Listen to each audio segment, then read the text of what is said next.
Hello বন্ধুরা, good morning. Welcome back to my new blog. কেমন আছো তোমরা সবাই? আশা করি সকলে খুব ভালো আছো, সুস্থ আছো। আমরাও মোটামুটি ভালো আছি। দিনটা হচ্ছে 11ই মার্চ, মঙ্গলবার। বাজে এখন সকাল 7:30। তোমাদেরকে সঙ্গে নিয়ে এখন থেকে আজকে ব্লগটা শুরু করছি। পুরো ব্লগটা জুড়ে সাথে থাকো। আশা করি তোমাদের আজকে ব্লগটা খুব খুব ভালো লাগবে। ভাবছো নিশ্চয়ই মঙ্গলবারের ব্লগটা শ্যুট করেছি এতদিন পর, তোমাদের সাথে শেয়ার করলাম কি কারণে। তো জীবন যখন আছে, জীবন তো মাঝে মধ্যে ভীষণ অদ্ভুত আচরণ করে। তো কিছুটা আমার সাথেও সেরকমটাই হয়েছিল। হঠাৎ করেই কোনো কারণেই ভীষণ শরীরটা খারাপ করেছিল। তো সেই কারণেই আর কি ভিডিওটা তোমাদের সাথে শেয়ার করে উঠতে পারিনি। মাঝখানে 3টে দিন শরীরটা ভীষণ খারাপ ছিল। সেই জন্যই বলতে পারো, মানে শরীর খারাপের সূত্রপাতটা অনেক দিন আগে থেকেই, বা সেটাকে আমি খুব একটা গুরুত্ব দিচ্ছিলাম না দেখে খুবই বাড়াবাড়ি আকার ধারণ করে। তাই এই কটা দিন রেস্টে থেকে নিজেকে একটু সুস্থ করে আবারও চলে আসলাম ভিডিওটা এডিট করে ভয়েস দিয়ে তোমাদের সাথে শেয়ার করতে। আজকে সকালে বাসি কাজকর্ম সেরেই ব্লগটা স্টার্ট করেছি। তো দেখতেই পেলে ঘরের দরজা জানলাগুলো খুলে দিলাম। আর অনেক দিন ধরে তোমাদের সাথে শেয়ার করব ভাবছি, বাট করা হয়ে উঠছিল না, মানে মনে থাকে না আর কি ভিডিও যখন করি। তো আজকে মনে থাকতে থাকতে ভাবলাম কি তোমাদের সাথে শেয়ার করে দিই। তো এখানে দেখো আমাদের ঘরের পিছনে না দুটো বড় বড় আমড়া গাছ রয়েছে। তো আমড়া গাছে পুরো আমড়ার মানে এত মুকুল এসেছে, কি ভালো লাগছে দেখতে। তো এত আমড়া হবে এবার, সেটাই ভাবছি যখন হবে সেগুলো তো তোমাদের সাথে শেয়ার করব। বাট মুকুল অবস্থাতেও গাছটা ভীষণ ভালো লাগছে, তো সেটাও তোমাদের সাথে শেয়ার করলাম। আর এবার প্রচুর আমের মানে মুকুলও এসেছে প্রত্যেকটা গাছেই, এবং কাঁঠাল গাছেও দেখেছি প্রচুর কাঁঠালের কড়াও এসেছে। তো দেখা যাক কতদূর কী হয়, কারণ এরপরে তো কালবৈশাখী শুরু হবে। তো কালবৈশাখী শুরু হলে তখন আবার কি হয়, মানে এগুলো ঝরে পড়ে যায় যদি গুটিটা শক্ত না হয় আর কি, কালবৈশাখী ঝরে পড়ে যায়। তো দেখা যাক কি হয়। আম যদি বেশি হয় তো প্রচুর আম খাওয়া যাবে, এটা ভেবেই বেশ ভালো লাগছে। আর আমড়া গাছে এত আমড়া হবে, ভাবছি আমড়া গাছগুলোকে বিক্রি করে দেবো। তো কি করি না করি দেখা যাক, যা হবে তোমাদের সাথে তো অবশ্যই শেয়ার করব। তো এদিকে দেখো আমার তো রান্নাবান্না সকালবেলা ঘুম থেকে উঠেই স্টার্ট হয়ে যায়। হাজব্যান্ডের অফিস আছে, তো সেই মতন দেখো রান্নাও মানে রান্না শুরু করে দিয়েছি। তো ওদিকে রান্নাঘরে এসে রান্নাঘরটা মুছে পরিষ্কার করে চাল ধুয়ে ভাত বসিয়ে দিলাম। আর কি রান্না করব, নিরামিষের দিন খুব চিন্তায় পড়ে যায় কি রান্না করব। তো ভাবলাম কি যে একটুখানি আলু কুমড়ো দিয়ে একটা ভাজা মতো করি, আর করি স্কোয়াশ আলুর তরকারি। তো এটা হাজব্যান্ড আর মার জন্য। আর আমি আজকে ভেবেছি কি ভাত খাবো না, কারণ আমার ভাত খেতে ইচ্ছা করছে না। তো আজকে করব হচ্ছে ডালিয়ার খিচুড়ি আর বেগুন ভাজা। তো সেটা একটু মানে গরম গরম করব বেলার দিকে, সকালেও খাবো আবার দুপুরবেলাতেও খাবো, সেরকমভাবেই বানাবো। তো আগে হাজব্যান্ডের ভাত ডাল তরকারি যা রান্না করছি আর কি, সেগুলো মানে ঝটপট রান্না করে ওরগুলোকে একটু ঠান্ডা করে না দিলে না ওই দুপুরবেলা খাবে, তো যদি নষ্ট হয়ে যায়। আর এখন জানো তো আমাদের এখানে ভীষণই গরম পড়েছে, তো একটু ঠান্ডা না করে দিলে না ভয় লাগে যদি দুপুরের দিকে সেটা নষ্ট হয়ে যায়। তো ওর খাবারগুলো বেড়ে ঠান্ডা করে ওকে টিফিন গুছিয়ে ও খেয়ে দিয়ে বেরিয়ে গেল। তো আমি এখন দেখো একটু চা নিয়ে বসেছি। তো চাটা খেয়ে নিলাম সকালবেলা, আর তারপরে চলে এসেছি আমার সকালের ব্রেকফাস্ট এবং দুপুরের লাঞ্চটা বানাতে। তো অনেক দিন ধরে আমার খিচুড়ি খেতে ইচ্ছা করছিল, তো খিচুড়ি যখন খাবোই ভাবছি, তো একটু হেলদি প্রসেসে কেন না, তো ডালিয়ার খিচুড়ি করছি। তো এখানে দেখো ডালিয়া আর মুগ ডাল মিলিয়ে আমি হাফ কাপ মতন নেব, মানে কফি মগের হাফ মগ, মানে চায়ের কাপের হলে 1 কাপ। হাফ কাপ ডাল আর হাফ কাপ ডালিয়া মিলিয়ে আমি ভালো করে ওটা ধুয়ে রেখেছি। আর এখানে দেখো অল্প একটু সর্ষের তেলের মধ্যে সব সবজিগুলোকে একটু ভেজে নিয়েছি। সবজির মধ্যে আমি এখানে সব কিছু ইউজ করেছি। কুমড়ো আছে, স্কোয়াশ আছে, তারপরে আলু আছে, গাজর আছে। তো এই দিয়ে আর কি ভাজা করে নিয়েছি। তো সবজিটা একটু ভাজা হয়ে যাওয়ার পরে ওর মধ্যে 5 ফোড়ন আর শুকনো লঙ্কা তেজপাতা একটু ফোড়ন দিয়ে ফোড়নটা একটু ভাজা ভাজা হয়ে গেলে পরে ওর মধ্যে দিয়ে দিয়েছি হচ্ছে ধুয়ে রাখা ডালিয়া আর ডালটাকে। তো সেটাকেও একটু নাড়াচাড়া করে নিয়েছি। আর একটা বাটির মধ্যে একটু আদা গ্রেট করে রেখেছিলাম, তো সেটার মধ্যেই আর কি একটু জল দিয়ে তাতে নুন হলুদ কাশ্মীরি লঙ্কার গুঁড়ো একটু জিরের গুঁড়ো দিয়ে গুলিয়ে ওই জলটা দিয়ে দিলাম, মশলা মাখা জলটা দিয়ে একটুখানি ভালো করে কষিয়ে গরম জল দিয়ে দিলাম। বেশ খানিকটা কোয়ান্টিটিতে গরম জল দিয়ে দিলাম। তো গরম জল দেওয়ার পরে ওপর থেকে দিয়ে দিলাম হচ্ছে টমেটো কুচি আর কাঁচা লঙ্কা দিয়ে একটু নাড়াচাড়া দিয়ে প্রেশার কুকারের লিডটা আটকে দিলাম। তো মোটামুটি 4টে সিটি দেব, দিয়ে ভাপে রেখে দেব। তো কিছুক্ষণ ভাপে থাকলে পুরোপুরিভাবে কুক হয়ে যাবে। আর সাইড বাই সাইড এখানে দেখো নুন হলুদ দিয়ে বেগুনগুলোকে ভালো করে ভেজে নিয়েছি। তো একদম অল্প তেলেও কিন্তু আমি ভাজলাম, দেখতেই পেলে। তো হয়ে গেছে রান্না। এবার রান্নাঘরটা ভালো করে ক্লিন করে নেব। প্রতিদিনের মতো এই কাজটা রান্নার পর আমি করেই থাকি, কারণ রান্নাঘরটা ক্লিন না থাকলে না একদম ভালো লাগে না। অনেক শখের রান্নাঘর, তো সেটা আগোছালো থাকবে বা অপরিষ্কার থাকবে একদমই ভালো লাগে না। তো রান্নাবান্না কমপ্লিট, বাসন বেশিরভাগটা মেজে ফেলেছিলাম, আর শুধু বাকি ছিল আমার রান্নাটা কমপ্লিট হওয়ার পরে বাসনটা মাজা।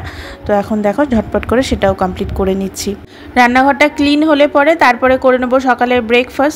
তারপরেও বেশ কিছু কাজকর্ম রয়েছে, তো এক এক করে চলো সেগুলোকেও এগোতে থাকি। তোমরা এর আগের ভিডিওগুলোতে অনেক অনেক ভালোবাসা দিয়েছো, তার জন্য তোমাদের সকলকে অনেক ধন্যবাদ। বাট আমি কারোর নাম সেরমভাবে ব্লগে নিতে পারিনি, তো আজকে চলো কিছু কিছু নাম শেয়ার করে নেওয়া যাক। মাকারি শ্রাবণী আইডি থেকে একজন বান্ধবী কমেন্ট করেছো, ভীষণ ভালো লাগলো দিদিভাই, তোমার পরিবারের নতুন সদস্য হয়ে গেলাম, অনেক অনেক ভালোবাসা তোমার জন্য। অনেক অনেক ধন্যবাদ, এইভাবেই পাশে থেকো, তোমার জন্য অনেক অনেক ভালোবাসা। পূজা যাদব আইডি থেকে একজন বান্ধবী কমেন্ট করে বলেছো যে আমার কড়াইটা কি লোহার? তো হ্যাঁ গো, এটা লোহার কড়াই। আর তুমি এটাও জিজ্ঞাসা করেছিলে যে লোহার কড়াইতে রান্না করলে রান্না কালো হয় না। তো একদমই কালো হয় না, তুমি তো দেখলেই রান্না করলাম। আসলে কি বলো তো, আমি তো দীর্ঘদিন ধরে ওই কড়াইটায় রান্না করছি। তো রান্না করতে করতে ওটার যে কালো ভাবটা, মানে প্রথম যখন রান্না করতাম তখন কালো হতো, বাট রান্না করতে করতে ওটা এখন ননস্টিকের মতো হয়ে গেছে। অল্প তেলে খুব সুন্দর রান্না হয়। তো বেশিরভাগ ক্ষেত্রে আমার অনেক রকমের কড়াই আছে, কিন্তু আমি ওই লোহার কড়াইটাও কিন্তু ফ্রিকোয়েন্টলি ইউজ করি, খুব হেল্পফুল। ননস্টিকের জিনিস ইউজ করার থেকে ওরকম লোহার কড়াই ইউজ করাটা বেশি ভালো।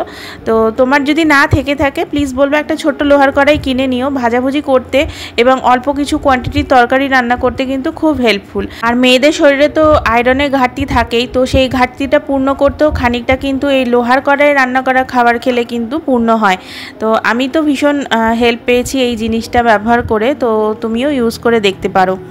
যে অধিকারী ফ্যামিলি থেকে একজন দিদিভাই কমেন্ট করেছো, রোজ দেখি খুব ভালো লাগে তোমার ভিডিওগুলো, তাই চলে এলাম। থ্যাংক ইউ দিদিভাই, এইভাবেই পাশে থেকো।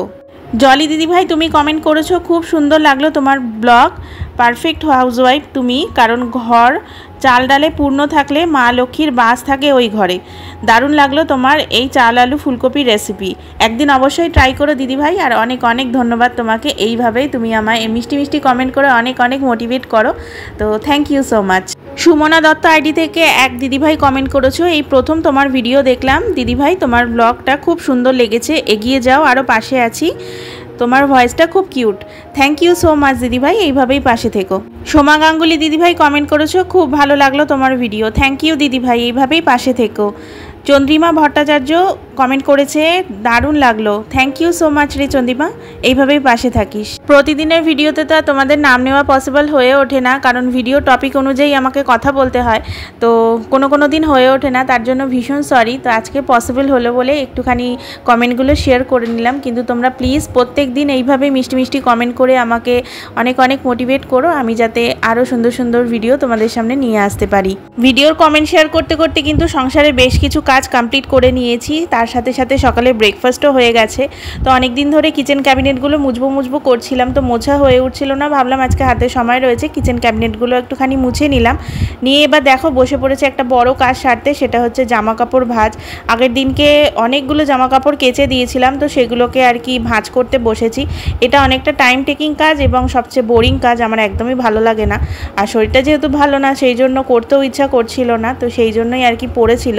তো আজকে ভাবলাম যে না, এটা কমপ্লিট করতেই হবে, তারপরেই ঘর মুছে স্নান করব। একা সংসারে নিজের কাজটা নিজেকেই গুছিয়ে করতে হয়, আর অসুস্থ হলে তো আর কোনো কথাই নেই। তাই একটা কথাই চিন্তা করছিলাম যে একটা গৃহিণী অসুস্থ হলেই বোঝা যায় যে সে তার সংসারের জন্য কতটা অবদান রাখে। তো যেটুকুনি কাজ আমি করব সেটুকুই হবে, যেটুকু করব না সেটুকু ওই অবস্থাতেই পড়ে থাকবে। তো ভাবলাম যে আর ফেলে রাখবো যতদিন ততদিন পড়েই থাকবে, তার থেকে বাবা করে ফেলি, যতটা কাজ এগিয়ে রাখা যায়। এরপরে যদি শরীরটা আরও বেশি খারাপ লাগে, তো ঠিক সেটাই হয়েছিল। মানে যেই টাইমে আমি ব্লগটা শ্যুট করেছি তখন থেকেই শরীরটা একটু একটু করে খারাপ করছিল। তো এই ভিডিও শ্যুট করে খেয়ে দিয়ে যেই ঘুমিয়েছি, তো তারপর থেকেই শরীরটা একটু একটু করে একটু বেশি খারাপ হওয়া শুরু করে। তো যাই হোক, একটা বড় কাজ কমপ্লিট হয়ে গেছে। তো ঘরের জামা কাপড়গুলো যেখানে যেখানে থাকে, যার যার জামা কাপড়, তো এখানে অনেকগুলো জামা কাপড়ই ছিল। তো আমার ছিল, হাজব্যান্ডের ছিল, বোনের কিছু ছিল। তো সেইগুলোকে জায়গা মতন প্লেস করে দিলাম, কারণ জায়গা জিনিস জায়গা না পেলে কিছু খুঁজে পাওয়া যায় না সময় মতন। তো সেগুলোকে জায়গা মতন প্লেস করে দিলাম, দিয়ে এখন শুধু বাকি রয়েছে ঘরটা মোছা। তার আগে এই ছোট বেডটার ওপরে যেহেতু জামা কাপড়গুলো ছিল, ছোট বেডটা একটু আগোছালো হয়ে গেছিলো, আর বসে বসে যেহেতু ভাঁজ করলাম, তো বেডটাকে একটুখানি ঠিক করে ঝেড়ে ঝুড়ে এখন যাব ঘরটাকে মুছতে। ভেবেছিলাম অন্যরকমভাবে এই সপ্তাহটাকে ইউটিলাইজ করব, বাট হয়ে গেল তো অন্যরকম। সামনের সপ্তাহেই আমাদের ঠাকুরের অনুষ্ঠান। তো প্রত্যেক বছরই ভাবি যে আগে ভাগে কাজ কমপ্লিট করে রাখবো, যাতে করে লাস্ট মোমেন্টে খুব একটা চাপ না পড়ে, কিন্তু প্রত্যেকবারই দেখি লাস্ট মোমেন্টে গিয়ে একটু চাপটা বেশি নিতে হয়। তো অনুষ্ঠানের আগেই আর কি সমস্ত কাজ কমপ্লিট করে উঠতে হবে, কিছু করার নেই। মাঝখানে একটা সপ্তাহ নিজের শরীরের পিছনেই চলে গেল, সেই জন্যই আর কি। তো যাই হোক, করতে যখন হবে তো করে ফেলবো, কোনো অসুবিধা নেই। কিন্তু কি বলো তো, একটু আগে ভাগে এর থেকে করতে থাকলে কি লাস্ট মোমেন্টে গিয়ে খুব একটা বেশি প্রেশার পড়ে না। এরপরে কি প্রেশার নিয়ে একটু লোড নিয়ে কাজগুলো করতে হবে, এই আর কি। তো দেখতে দেখতে সারা বছরের অপেক্ষার অবসানও হতে চলেছে, আমাদের ঠাকুরের অনুষ্ঠান আসতে চলেছে। তো এই টাইমটা না ভীষণ একটা এক্সাইটমেন্ট একটা টাইম থাকে। দুর্গাপুজোর আগে যেরকম একটা আনন্দ মুখরিত একটা টাইম থাকে, ঠিক আমাদের কাছে এই টাইমটা সেরকমই থাকে। দোলের থেকেও আনন্দ ওই টাইমগুলোতেই হয়। তো সেটা একটা ভীষণ আনন্দ থাকে। তো নিজের শরীর যতই খারাপ থাকুক না কেন, মানে মন থেকে ভীষণ মানে আনন্দিত ফিল করি। তো ওই জন্য কাজগুলো ঠিকঠাক হয়েই যায়, টুকটুক করে ফেলতেও পারবো, কোনো অসুবিধা নেই। আর বোনটা থাকলে খুব একটা অসুবিধা হয় না। বোনটাও যেহেতু নেই, মার কাছে রয়েছে, ও আবার চলেও আসবে কিছু দিনের মধ্যেই, কারণ ঠাকুরের অনুষ্ঠান যেহেতু এখানেই আনন্দ হবে। তো কয়েকটা দিন থেকে আসবে, মানে দোল টোল কাটিয়ে তারপরে ও আসবে। তো আসলে পরে একটা সঙ্গী থাকলে কি কাজও হয়ে যায় আর একটু সহযোগিতাও হয়ে যায়। তো ও আসলে পরে এতটা অসুবিধা হবে না আর কি। তো যাই হোক, দেখো তোমাদের সাথে কথা বলতে বলতে কিন্তু ঘরটা মুছে নিলাম, নিয়ে এখন জামা কাপড় ধুয়ে মেলে দিতে এসেছি। আর এখন হঠাৎ করে শরীর খারাপের কারণেও এই আরেকটা, সেটা হচ্ছে গরম। মানে এই টাইমটা এতটা গরম পড়ে না যতটা গরম এই বছর পড়েছে, ঠিক গরমকালের মতন গরম। আর আমাদের তো মানে ফুল ফেজে এখন এসিও চলছে, দুপুরেও চলছে, রাতেও চলছে, এতটাই গরম পড়ে। আর আমার রুমটা যেহেতু পশ্চিম দিকে, তো ঠিক 12টার পর থেকে এত পরিমাণে রোদ আসে। গরমকালে যতটা মানে খতরনাক, শীতকালের জন্য ততটাই ভালো। তো গরমকাল যেহেতু পড়ে গেছে, আর এতটা গরমে তেজ, এই যে জামা কাপড়গুলো এখন মেলছি, এখন মোটামুটি কটা বাজে, 2-2:30 হবে। তো 4টে 4:30টার মধ্যে প্রত্যেকটা জামা কাপড় শুকিয়ে যাবে, একদম মানে শুকিয়ে পাঁপড় হয়ে যাবে জামা কাপড়গুলো, এতটাই গরম রোদ। তো এই রোদ গরমের জন্য আবার ভোরের দিকে আবার ঠান্ডা লাগে। তো এই ঠান্ডা গরম করে করে ঘরে ঘরে এখন প্রত্যেকটা মানুষই অসুস্থ, এই হচ্ছে ব্যাপার। তো যাই হোক, জামা কাপড় মেলে এখন ঠাকুর ঘরে গিয়ে ঠাকুর পুজো দিয়ে নিয়েছি, নিয়ে এখন চলে এসেছি ওপরে। এসে এখন দুপুরে লাঞ্চটা রেডি করে নিলাম। তো এই হচ্ছে আমার আজকে লাঞ্চ, ডালি আর খিচুড়ি, সামান্য একটু ঘি নিয়েছি, আর তার সাথে বেগুন ভাজা। চলো এই দিয়ে ঝটপট লাঞ্চটা সেরে নিই।